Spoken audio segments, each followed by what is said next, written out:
UCC के अंदर live in relationship के मसले को रजिस्ट्रेशन का बात इसलिए नहीं कहा गया, उसकी भावना समझी, उसके पीछे कहा गया सुमित जी कि जो लिव इन रिलेशनशिप में रहे their parents are required to be informed. उन कम उम्र के लड़के लड़कों को उनके माता पिता को पता होना चाहिए। हमारे यहां जब अरेंज मैरिज करते थे तो 30 साल में भी माता पिता को पूछ के ही करते थे। एक तरफ तो आप इतने परंपरावादी बात करते हैं और दूसरी तरफ आप कह रहे हैं कि वो this is infringement of the privacy.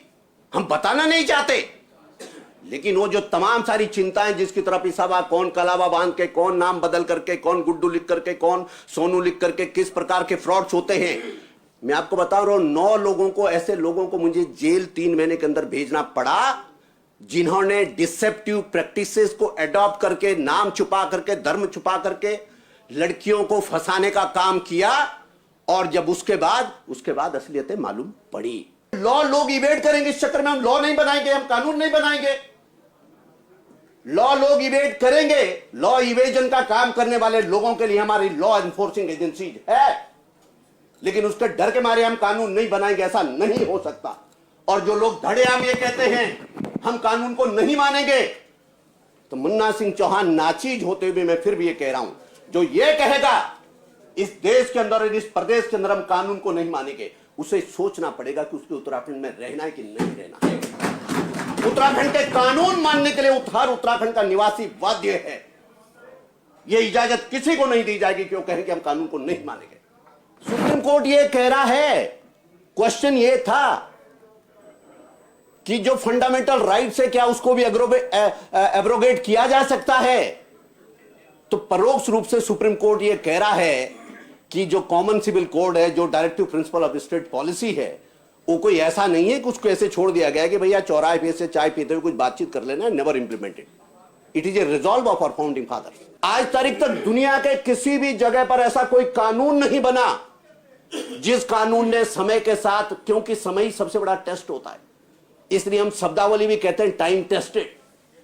समय ही बताता है समय समय पे कि क्या खामी है, कौन से लूप होल्स है। और हमारा काम है, हम ऑनरशिप लेते हैं इस बात की, हम भागते नहीं जिम्मेदारी से, हम ऑनरशिप लेते हैं कि कानून जो बनाएंगे उसमें जो लूप होल्स भी जरूर होंगे, समय के साथ कुछ डिफिकल्टीज भी सामने आएगी, उसको भी इरेडिकेट करेंगे, उसके लिए भी फिर से कदम उठाएंगे। लेकिन उसका मतलब यह है कि हम किनारे बैठे रहेंगे, लहरें गिनते रहेंगे। आपको समाज के अंदर प्रोएक्टिव होकर के चेंजेस लाने हैं। माननीय अध्यक्ष जी,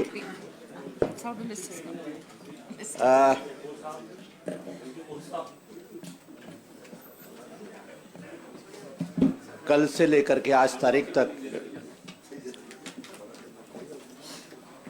समान नागरिक संहिता, यूनिफॉर्म सिविल कोड के ऊपर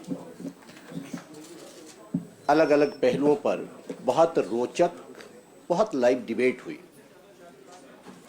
ठीक है, नजरिया है, पॉलिटिकल दायरे हैं, राजनीतिक प्रतिबद्धताएं हैं। ज्यादातर वक्त कानून की, यूसीसी की बात कम हुई। माननीय सदस्यों द्वारा पॉलिटिकल नैरेटिव सेट करने में ज्यादा रुचि रही। वो अधिकार है, उस पर मुझे किसी पे आपत्ति भी नहीं हो सकती। अभी शहजाद जी कोई सुन रहे थे तो उन्होंने भी एक पॉलिटिकल कॉम्बिनेशन फॉर्ज करने की तरफ इशारा किया, वो भी एक पॉलिटिकल नैरेटिव है। मेरे लिए ये कोई पॉलिटिकल नैरेटिव का विषय नहीं है। भारतीय जनता पार्टी के लिए पॉलिटिकल नैरेटिव का विषय नहीं है। भारतीय जनता पार्टी के लिए uniform civil code, abrogation of 370, abrogation of 35A, construction of Ram temple, ये तमाम सारी चीजें, एबोलिशन ऑफ ट्रिपल तलाक, ये हमारे कमिटमेंट है। आज से नहीं है, डेकेड से है, जो हमारे फाउंडिंग फादर्स थे। तब भी उन्होंने कहा एक देश, दो विधान, दो प्रधान, दो निशान, एक देश, दो प्रधानमंत्री, दो झंडे, दो संविधान नहीं चलेगा। उसके लिए डॉक्टर श्यामा प्रसाद मुखर्जी ने शहादत दे दी, लेकिन इस विचार ने कभी उससे कॉम्प्रोमाइज नहीं किया। जहां तक यूनिफॉर्म सिविल कोड की बात है, यूनिफॉर्म सिविल कोड कोई ऐसा नहीं है कि which is born out of blue, कि किसी ने कुछ कह दिया और उसके नाम पर लोगों ने नैरेटिव सेट करना शुरू कर दिया। यदि हम अपने फाउंडिंग फादर्स की तरफ ही जाएं, जो हमारे संविधान निर्माता है, तो बाकायदा हमारे संविधान निर्माताओं ने ही यूनिफॉर्म सिविल कोड्स के ऊपर अच्छा खासा कॉन्स्टिट्यूएंट असेंबली में, और हम नाचीज है, हम कुछ नहीं है, हम पासंग के बराबर नहीं है, उन लोगों ने, अपार विद्वान लोगों ने डिबेट किया। And the committee headed by doctor B.R. Ambedkar, जब अब बाकायदा यूनिफॉर्म सिविल कोड के ऊपर बहुत सारी चीजें और आई गई, एक स्वरूप आया, तो ड्राफ्टिंग कमेटी जिसको कि चेयर करते थे डॉक्टर B.R. अंबेडकर, उन्होंने उसमें जोड़ करके कहा, और ये जो आर्टिकल 44 है जिसके अंदर कहा गया है, जिसमें भारत के संविधान ने भारत के भविष्य की पीढ़ियों से, लेजिस्लेचर से, पार्लियामेंट से अपेक्षा की, जिसको उन्होंने लिखा, the state shall endeavour to secure for the citizen a uniform civil code throughout the territory of India, quote unquote. जो ये कहा गया, फिर उसके बाद चूंकि directive principle of state policy के ऊपर एक जनरल बात कही गई कि directive principle of state policy को सीधे सीधे अदालत एनफोर्स नहीं करेगी, बल्कि इसको ग्रेजुअली एक ट्रांजिशन के साथ धीरे धीरे हम अपनी व्यवस्था में लाएंगे। और हमने लाया भी, हमने राइट टू एजुकेशन लाया, directive principle of state policy से ही उसको, we have drawn strength from the directive principle of the state policy. राज्य के जो नीति निर्देशक तत्व तो उसके हैं। और आज मैं कह रहा हूं इस बात को बिना किसी राजनीतिक कारणों से कह रहा हूं कि चाहे उधर बैठे हुए माननीय सदस्य इधर बैठे हुए हों, यह हमारे लिए बहुत गौरव का पल है कि उत्तराखंड जैसे छोटे राज्य ने इस यूनिफॉर्म सिविल कोड को लागू करने में लीड किया, और उसके साक्षी बने मुख्यमंत्री पुष्कर सिंह धामी जी के सरकार ये निमित्त बनी। इसलिए मैं पुष्कर सिंह धामी जी, माननीय मुख्यमंत्री जी और उनके सरकार को कोटि कोटि बधाई देता हूं। मैं अपने लीडरशिप का भी, माननीय प्रधानमंत्री जी का भी आभार प्रकट करूंगा। हम सब जानते हैं कि पॉलिटिकल सेटअप में इतना लैंडमार्क लेजिस्लेशन, देश और दुनिया की इतनी बड़ी राजनीतिक दल बिना किसी विचार किए हुए नहीं करती। ये लैंडमार्क डिसीजन, ये लैंडमार्क लेजिस्लेशन करने के लिए आदरणीय प्रधानमंत्री जी ने यदि उत्तराखंड को इस बात के लिए चुना है कि उत्तराखंड से इसकी शुरुआत हो, तो ये हमारे श्रम के लिए, बल्कि मैं ये कहूंगा माननीय अध्यक्ष जी, आप अच्छे से समझते हैं कि उत्तराखंड राज्य के, पता नहीं शब्द का मेरा ये मतलब सही निकलेगा या सही, उत्तराखंड राज्य के जीवन काल में this is a watershed movement. Watershed movement है ये उत्तराखंड राज्य के जीवन काल में। और मैं आपको बता रहा हूं, हाँ, चाहे हम समझ की वजह से, कम समझ की वजह से, या कम परसेप्शन की वजह से, या परसेप्शन की प्रॉब्लम की वजह से, या नैरेटिव की वजह से उसको नहीं कह रहे, ठीक है। कल सुमित जी कह रहे थे, मैं उनको सुन रहा था, वो कह रहे थे अभी समय बताएगा इसमें क्या क्या खामियां। ट्रू, आज तारीख तक दुनिया के किसी भी जगह पर ऐसा कोई कानून नहीं बना जिस कानून ने समय के साथ, क्योंकि समय ही सबसे बड़ा टेस्ट होता है, इसलिए हम शब्दावली भी कहते हैं टाइम टेस्टेड। समय ही बताता है समय समय पे कि क्या खामी है, कौन से लूप होल्स है। और हमारा काम है, हम ऑनरशिप लेते हैं इस बात की, हम भागते नहीं जिम्मेदारी से, हम ऑनरशिप लेते हैं कि कानून जो बनाएंगे उसमें जो लूप होल्स भी जरूर होंगे, समय के साथ कुछ डिफिकल्टीज भी सामने आएगी, उसको भी इरेडिकेट करेंगे, उसके लिए भी फिर से कदम उठाएंगे। लेकिन उसका मतलब यह है कि हम किनारे बैठे रहेंगे, लहरें गिनते रहेंगे। आपको समाज के अंदर प्रोएक्टिव होकर के चेंजेस लाने हैं तो आपको शुरुआत करनी पड़ेगी, आपको कदम उठाने पड़ेंगे। इसके लिए माननीय मुख्यमंत्री जी के साहस की जितनी प्रशंसा की जाए कम है। मैं आपसे एक बात कहना चाहता हूं, हम सोते जागते सब लोग, हमारा अदालत में भरोसा है, हम अदालत में विश्वास करते हैं, हम अदालत का सम्मान करते हैं। मेरे मित्र, कई बार जब मैं और प्रीतम सिंह जी बात करते हैं तो मीडिया से लेकर के, इधर से लेकर के लोग अपना बहुत आनंद उठाते हैं। They consider us to be the wet in oil. We are not, we are friends. उन्होंने केशवानंद भारती का जो पहला लैंडमार्क जजमेंट था सर्वोच्च न्यायालय का, उसका जिक्र किया, लेकिन मेंशन करके छोड़ दिया, मेंशन करके छोड़ दिया। उसी केशवानंद भारती जजमेंट के अंदर सुप्रीम कोर्ट ने कहा कि कोर्ट को कंपेल नहीं करना चाहिए, मजबूर मत करो कि कोर्ट को डायरेक्ट करना पड़े, कोर्ट को कहना पड़े कि यूनिफॉर्म सिविल कोड होना चाहिए। हमारे संविधान ने हमसे अपेक्षाएं की, उसके बारे में कदम उठाइए। उसी केशवानंद भारती केस में यही कहा।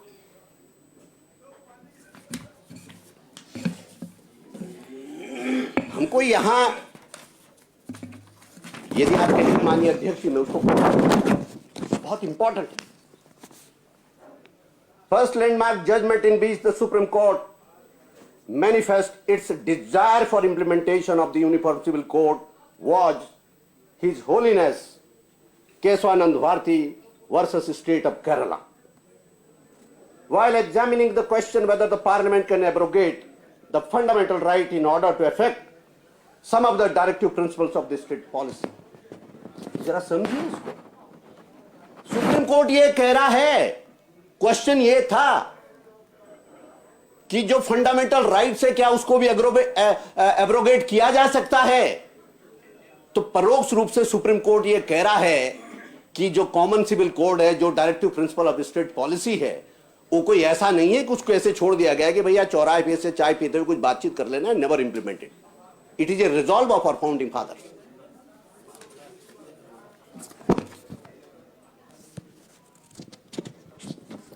कोर्ट कह रहा है आर्टिकल 44 जिसकी हम चर्चा कर रहे हैं, जिसके तहत यूनिफॉर्म सिविल कोड को हमने कदम उठाया। Article 44 enjoins the state shall endeavor to secure for the citizen a uniform civil code throughout the territory of India, desirable as it is। Court कह रहा है desirable as it is, the government has not been able to take any effective steps towards the realization of this goal। तो आपकी सरकारें 50 साल तक नहीं उठा पाई, तो हम उठा रहे हैं, इसकी सराहना करिए। धामी सरकार की इस बात के लिए सराहना करिए, भारतीय जनता पार्टी की इस चिंतन की सराहना करिए। मान्यवर सरला मुदगल बनाम यूनियन ऑफ इंडिया में इशू ये था, Hindu husband who contracted a marriage under the Hindu law has attempted to solemnise a second marriage after converting to Islam. लोग कह रहे हैं ना हिंदू मैरिज एक्ट है, हिंदू कोड बिल है, उन्होंने कहा दूसरी शादी करनी है, कुछ दिनों के लिए मुसलमान बनता हूं, शहजाद साहब चले दूसरी शादी कर। डिटेल्ड है, यह सुप्रीम कोर्ट तक गया।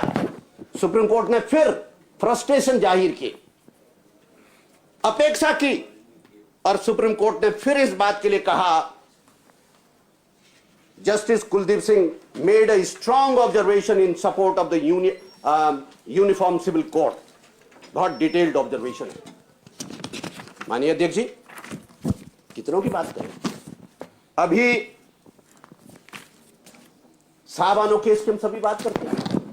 साहबानो केस शहजाद साहब कह रहे थे, अरे साहब केस, लोग कहते हैं साहबानो को एक मसला था।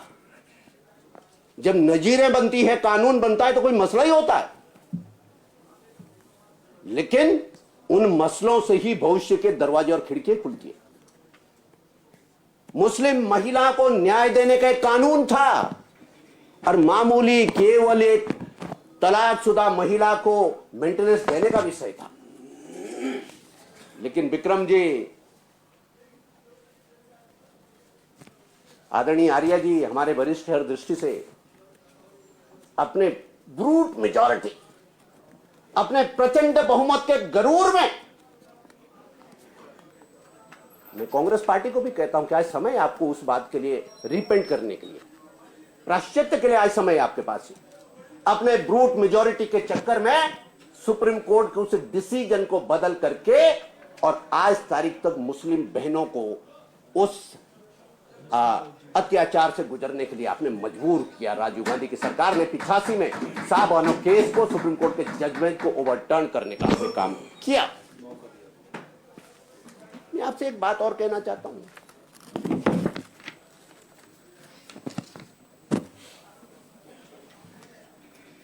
यही बातें, यही तर्क तब भी तो कही जा रही थी जब ट्रिपल तलाक के हम कहते हैं कि इनह्यूमन है।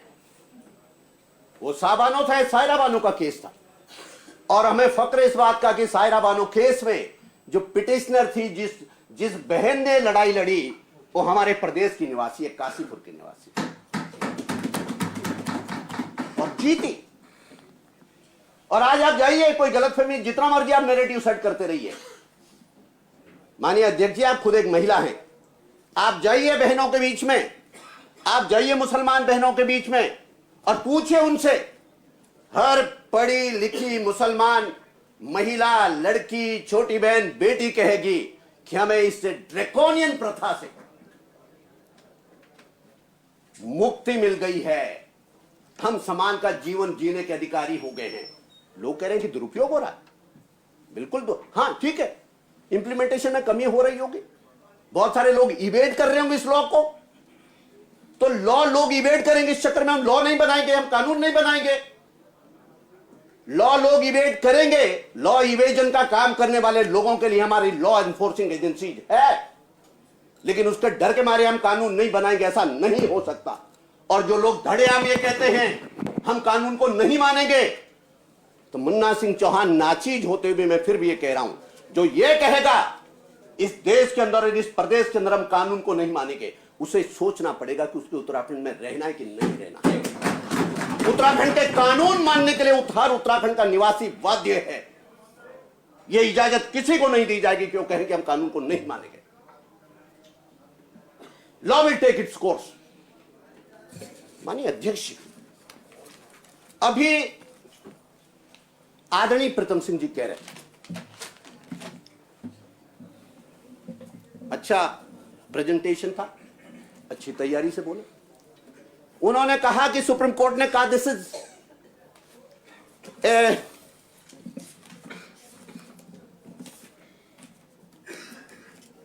उन्होंने कहा कि सुप्रीम कोर्ट ने कहा है कि ये बड़ा एक पागलपन है कि लिव इन रिलेशनशिप का रजिस्ट्रेशन हो। हाई ये नहीं कहा, उन्होंने आधा सेंटेंस ही पढ़ा, नोट करने लायक है। सुप्रीम कोर्ट ने कहा what the centre has to do with the registration of the living in relationship. Supreme court ने यह कहा कि केंद्र का काम छोड़ो ना, ये केंद्र को क्या लेना देना लिव इन रिलेशनशिप के रजिस्ट्रेशन के। सुप्रीम कोर्ट ने यह नहीं कहा कि रजिस्ट्रेशन नहीं होना चाहिए, और यह सच भी है। सुप्रीम कोर्ट का मैरिज सेंटर का किसी भी मैरिज रजिस्ट्रेशन से कोई लेना देना नहीं है। Marriage registration as per the instrument has to be done in the respective state और द यूनियन टेरिटरी और the NCR. Centre is not an agency to register the marriage. Supreme court ने यह कहा, सुप्रीम कोर्ट ने यह नहीं कहा कि इसकी आवश्यकता नहीं है, लेकिन यूसीसी के अंदर लिव इन रिलेशनशिप के मसले को रजिस्ट्रेशन का बात इसलिए नहीं कहा गया, उसकी भावना समझी, उसके पीछे कहा गया सुमित जी कि जो लिव इन रिलेशनशिप में रहे their parents are required to be informed. उन कम उम्र के लड़के लड़कों को उनके माता पिता को पता होना चाहिए। अभी तक तो आप सब लोग जो हैं काफड़ी जी, आप भारतीय परंपराओं की बड़ी बात कर रहे थे। तो भारतीय परंपरा तो यही है कि हम घर में बताते हैं माता पिता को कि साहब हम कौन से रास्ते पर जा रहे हैं। अरे सुनिए साहब, हमारे यहां जब अरेंज मैरिज करते थे तो 30 साल में भी माता पिता को पूछ के ही करते थे। एक तरफ तो आप इतने परंपरावादी बात करते हैं और दूसरी तरफ का आप कह रहे हैं कि वो this is infringement of the privacy. हम बताना नहीं चाहते, लेकिन वो जो तमाम सारी चिंताएं जिसकी तरफ इशारा, कौन कलावा बांध के, कौन नाम बदल करके, कौन गुड्डू लिख करके, कौन सोनू लिख करके, किस प्रकार के फ्रॉड्स होते हैं। 9 लोगों को मैंने 3 महीने के अंदर, विदाउट एग्जैजरेशन कह रहा हूं काफरी जी, आप मेरे स्वभाव को भी जानते हैं, I am a very responsible kind of an speaker. मैं आपको बता रहा हूं 9 लोगों को, ऐसे लोगों को मुझे जेल 3 महीने के अंदर भेजना पड़ा जिन्होंने डिसेप्टिव प्रैक्टिसेस को एडॉप्ट करके, नाम छुपा करके, धर्म छुपा करके लड़कियों को फंसाने का काम किया, और जब उसके बाद असलियतें मालूम पड़ी। इसलिए ये परिस्थितियां उत्पन्न हुई कि लिव इन रिलेशनशिप, बेशक बहुत बड़ा समाज भारत में इसे भारतीय परंपराओं के विरुद्ध मानता है, लेकिन जब सर्वोच्च कोर्ट ने सेटल कर दिया तो हम उसको कर कुछ नहीं सकते। लेकिन बाकायदा फिर भी स्टेट के डोमेन में जितना लेजिस्लेशन, जो लेजिस्लेटिव जुरिडिक्शन स्टेट के डोमेन में आता है, उसको एक्सरसाइज करते हुए धामी की सरकार ने यह कानून बनाने का काम किया कि बाकायदा इस तरीके के जोड़ों को, उनको अपने माता पिता को बताना पड़ेगा। कंक्लूड। एक अध्यक्ष जी, मैं आपसे एक बात और कहना चाहता हूं, ये यूनिफॉर्म सिविल कोड कोई शादी ब्याह का मसले तक सीमित मसला थोड़ा ना है। It is an progressive legislation. ये तमाम सारे वीमेन एम्पावरमेंट के मामले में अब बहुत सारे लोगों ने कहा कि अरे साहब, वो आप ये बालिकाओं को, महिलाओं को प्रॉपर्टी में अधिकार दे देंगे तो उसके बाद तो वो उसमें। देखिए साहब, मेरे ख्याल से हम में से कोई ऐसा भी नहीं है। वो एक कहावत है हमारे गांव देहात में कि कबूतर के आंख बंद कर देने से बिल्ली का डर खत्म नहीं हो जाया करता। हकीकत से आंख मिचोली नहीं की जा सकती। आज हमारे सबके पास कोई ना कोई केसेस जैसे हैं जहां बहन का भाई के साथ मुकदमा, यहां तक कि मेरे पास तो ऐसे केसेस भी है जहां मां का बेटी के साथ मुकदमा है। तो उसके बारे में यदि हम कोडिफाई करने की कोशिश कर रहे हैं, हम उसको कानूनी जामा पहनाने की कोशिश कर रहे हैं, और जो प्रोसेस ऑफ लॉ है उसको ठीक करने का काम कर रहे हैं, तो मेरे ख्याल से उसके साथ खड़े होने की जरूरत है। मैं जो एक्सपर्ट कमेटी कॉन्स्टिट्यूट की थी सरकार ने, एक्सपर्ट कमेटी की रिपोर्ट तो सरकार के पास हो गई, लेकिन एक्सपर्ट कमेटी में एक मेंबर थे जस्टिस प्रमोद कोहली जी। बड़ी मार्मिक बात माननीय अध्यक्ष जी उन्होंने एक, उनकी मैंने कुछ पंक्तियां कहीं पर पढ़ी। हम लोग हमेशा से देखते आए, कोई एक तराजू देखते हैं, उसमें पट्टी बंधा हुआ है और वो तराजू एक तरफ झुका हुआ है, क्या है, फलाना है, वो कानून है, पट्टी बांधा हो। तो हम कहते थे, हमारे यहाँ कहावत है देश में, कानून अंधा होता है। क्यों इंजीनियर साहब, कहावत है ना, ये कहावत है। हम क्यों कहते हैं कि Indian constitution is a living document? ये डेडवुड नहीं है। भारतीय संविधान रोता है, हंसता है, उल्लास मनाता है, दुखी होता है, और जब कभी भी कोई ऐसी परिस्थिति होती है तो हमें गाइड करता है कि अमेंड। इसीलिए लिविंग डॉक्यूमेंट है कि 100 के करीब हम अमेंडमेंट कर चुके हैं। इसे टाइम टेस्टेड बोलते हैं।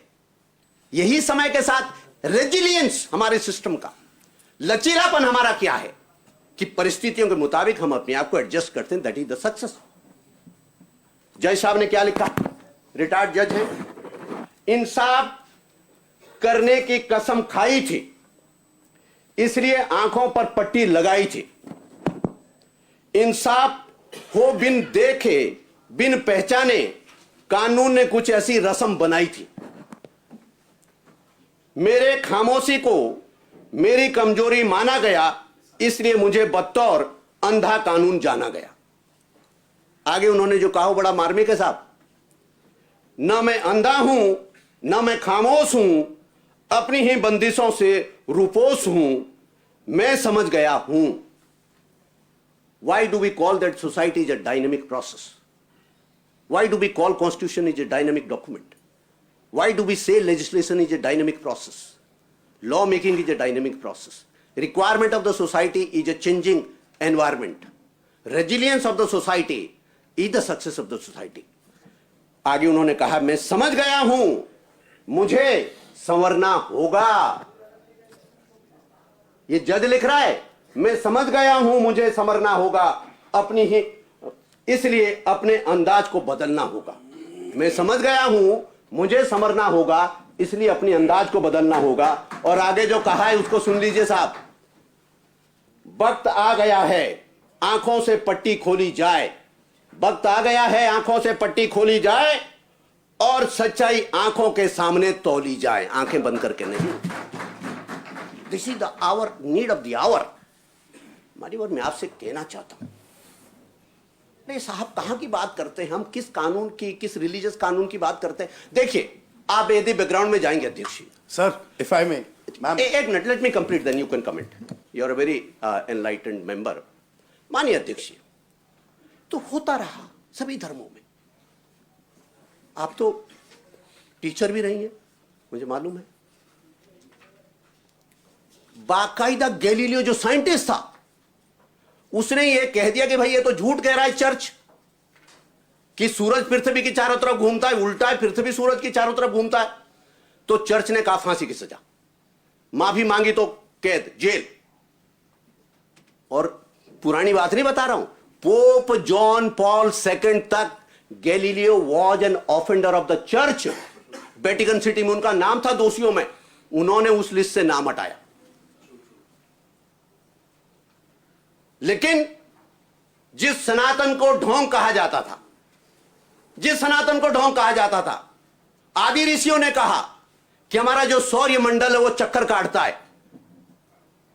नासा से हजारों साल पहले सौर्य मंडल चक्कर काटता है। मॉडर्न साइंस ने कहा क्या बेवकूफ है, क्या ये सनातनी, क्या ये हिंदू धर्म की बात करने वाले कैसे अंधविश्वासी बात करते हैं। आज अध्यक्ष जी मुन्ना सिंह चौहान जैसा अनजान अज्ञानी व्यक्ति नहीं कह रहा है, आज नासा कह रहा है कि सूरज ही नहीं, पूरा सोलर सिस्टम जो मिल्की वे गैलेक्सी है, जो आकाश गंगा है, जो क्षीर गंगा है, उसके न्यूक्लियस के चारों तरफ चक्कर काटता है। और जानते हैं कितने स्पीड से चक्कर काटता है? 8 लाख किलोमीटर प्रति घंटा के हिसाब से। और फिर भी उसको एक चक्कर काटने में 23 करोड़ साल लगते हैं। और सूरज जब से बनाए तब से अब तक केवल 19 चक्कर काट पाया मिल्की वे गैलेक्सी के। 20वां चक्कर चल रहा है। इतना ही नहीं, जो सर्न लैब बनी, CERN, जिसमें गॉड पार्टिकल का परीक्षण हुआ। गॉड पार्टिकल उसका साहित्यिक नाम है, उसका साइंटिफिक नाम है हिग्स बोसॉन। और उसमें भी खुशी की बात यह है, जो बोसॉन नाम है वो भारतीय वैज्ञानिक थे, सत्येंद्र नाथ बोस, कैलकाटा विश्वविद्यालय, ढाका विश्वविद्यालय के फिजिक्स के प्रोफेसर थे, उनके नाम पर है। जब ये पार्टिकल का टेस्ट हुआ, आपको मालूम है 8-10 साल पहले वो खूब अफवाह चली थी, दुनिया खत्म होने वाली है। वो कई किलोमीटर लंबे अंडरग्राउंड लैब उसके लिए बनाई गई, वो दुनिया की सबसे बड़ी लेबोरेटरी है। जब ये देखा गया और एक टेस्ट किया गया कि अस्तित्व क्या है, मैटर क्या है, वेट कहां से आता है, वजन कहां से आता है, E = mc², मासी ऊर्जा है, तो ये कहां से आएगा। तो जब उसका टेस्ट हुआ और जो सारी सब उसकी, जब वो लार्ज हेड कोलाइडर उसको बोलते हैं, जब उसको बाकायदा कोलाइड किया गया पार्टिकल्स को, तो जो एक्टिविटीज हुई, तो फिट्ज कैप्रा उसी सर्न लेबोरेटरी का अध्यक्ष जी, फिट्ज कैप्रा, मुन्ना सिंह चौहान नहीं, Fitz Capra the scientist of the CERN lab ने लिखा, सर्न लैब के एंट्रेंस पर भगवान नटराज की प्रतिमा लगाई गई। ये मैं इस पर पे कह रहा हूं, मैं सनातन की ताकत बता रहा हूं। भगवान नटराज की प्रतिमा लगाई गई और फिट्ज कैप्रा ने कहा, the construction and destruction of the universe, the construction and destruction of the universe resembles with the cosmic dance of the Lord Shiva, quote unquote। कोई अंधविश्वास नहीं है, इट्स ऑल टाइम टेस्टेड। इसलिए लेकिन उसके बावजूद भी ये बाकायदा हमारा सनातन है कि हम सब चीज को लोग कहते हैं आज दुनिया में क्या चल रहा है, पर्यावरण दिवस, विश्व पर्यावरण दिवस, कोई कहता है विश्व फलाना दिवस। हम तो भैया पहले से पेड़ को तागा बांधते आए, हम तो पीपल को पानी देते आए, हम तो तुलसी के पौधे को पानी देते आए। हमारा सनातन ही अकेला ऐसा है जिसमें हम कहते हैं ओम पृथ्वी शांति,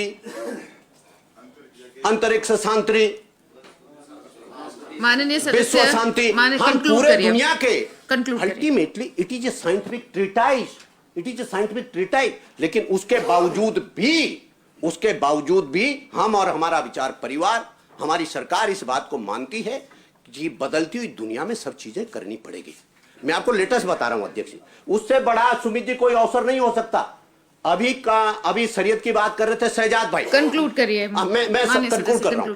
सऊदी अरेबिया में अभी जो उनके क्राउन प्रिंस से जो प्राइम मिनिस्टर भी है, अभी लेटेस्ट सऊदी अरब, हमारे यहां तो हर चीज में फतवा हो जाता है, हमारे यहां सब चीज में पता नहीं क्या हो जाता है। वहां पर सऊदी अरब में क्राउन प्रिंस ने अपनी एजुकेशन पॉलिसी अनाउंस करते हुए कहा कि हम स्कूलों में गीता और रामायण को पढ़ाएंगे, सऊदी अरब में पढ़ाएंगे, सऊदी अरब में गीता और रामायण को पढ़ाएंगे। हाँ क्या बता, एक मिनट, हाँ क्या बता रहे हो? नहीं सुमित जी कुछ कह रहे थे, पंडित नेहरू कौन बता रहे थे? अच्छा आप कह रहे थे, मैं बता रहा हूं पंडित नेहरू का। सऊदी अरब के प्रिंस 1955 में भारत आए, प्रिंस नहीं किंग साउथ भारत आए। पंडित नेहरू प्रधानमंत्री थे, वो काशी गए जहां आज काशी विश्वनाथ है। तो पंडित नेहरू ने काशी के मंदिरों पर कलमा लिखे हुए पर्दे डलवा दिए थे और बनारसी नाम के जो, नहीं सुनिए, और उन्होंने लिखा था अदना सा गुलाम निकला उसका काशी से, काशी के भूत खानों अपने मुंह छुपा लिए। ये ट्रीटमेंट आपने सनातन के साथ किया था। हम सुन रहे हैं, बड़ी पेशेंटली सुन रहे हैं। मुझसे ना उठिए, आपको ऑथेंटिक नहीं है, फिर क्या जबरदस्ती बोल रहा है? ना ऑथेंटिक नहीं है, बाकायदा। परसों ही सेलुलर जेल से आया हूं विजिट करके, इनके इस झूठ का भी जवाब दे रहा हूं। परसों ही सेलुलर जेल से, अंडमान की सेलुलर जेल से इस देश के महानायक परम बलिदानी वीर सावरकर के चरणों की धूल को माथे पे तिलक लगा करके आते हूं। दे मिल गई आजादी बिना खड़क बिना डर, ऐसी कोई आजादी नहीं मिली। माफीनामे, you go by the sacrifices of the freedom fighters, you go। अच्छा मुझे एक बात बताइए। अच्छा चलिए, नहीं बातें तो आप शुरू कर रहे हैं ना, आपने पूछा, इनका भी नाम लीजिए, मैं ले रहा हूं।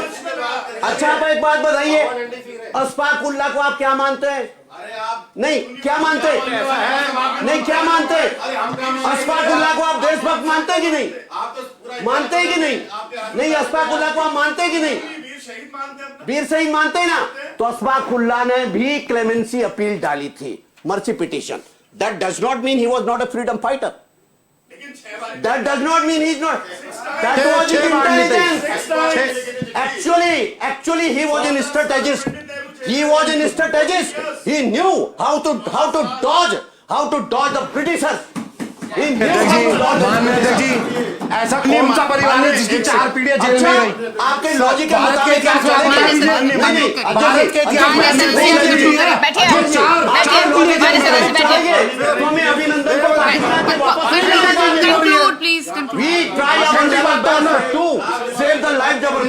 माननीय सदस्य कंक्लूड करिए। सब कुछ बोलेंगे, आप कंक्लूड करिए। हम कुछ नहीं आप करेंगे। कंक्लूड करिए। यूनिफॉर्म सिविल कोड, माननीय सदस्य प्लीज यूनिफॉर्म सिविल आप कोड अपनी बात को भारत के आत्मा जिसमें बसती है, निश्चित रूप से भारत के आत्मा के अनुसार यूनिफॉर्म सिविल कोड यहाँ पर लाया गया है। ये देवभूमि है, सभी वर्गों को इस यूनिफॉर्म सिविल कोड को मानना है और पूरे देश में ये यूनिफॉर्म सिविल कोड एक टॉर्च बियर, एक मार्ग प्रदर्शक बनने का काम करेगा। मैं दृढ़ मत के साथ कहता हूं।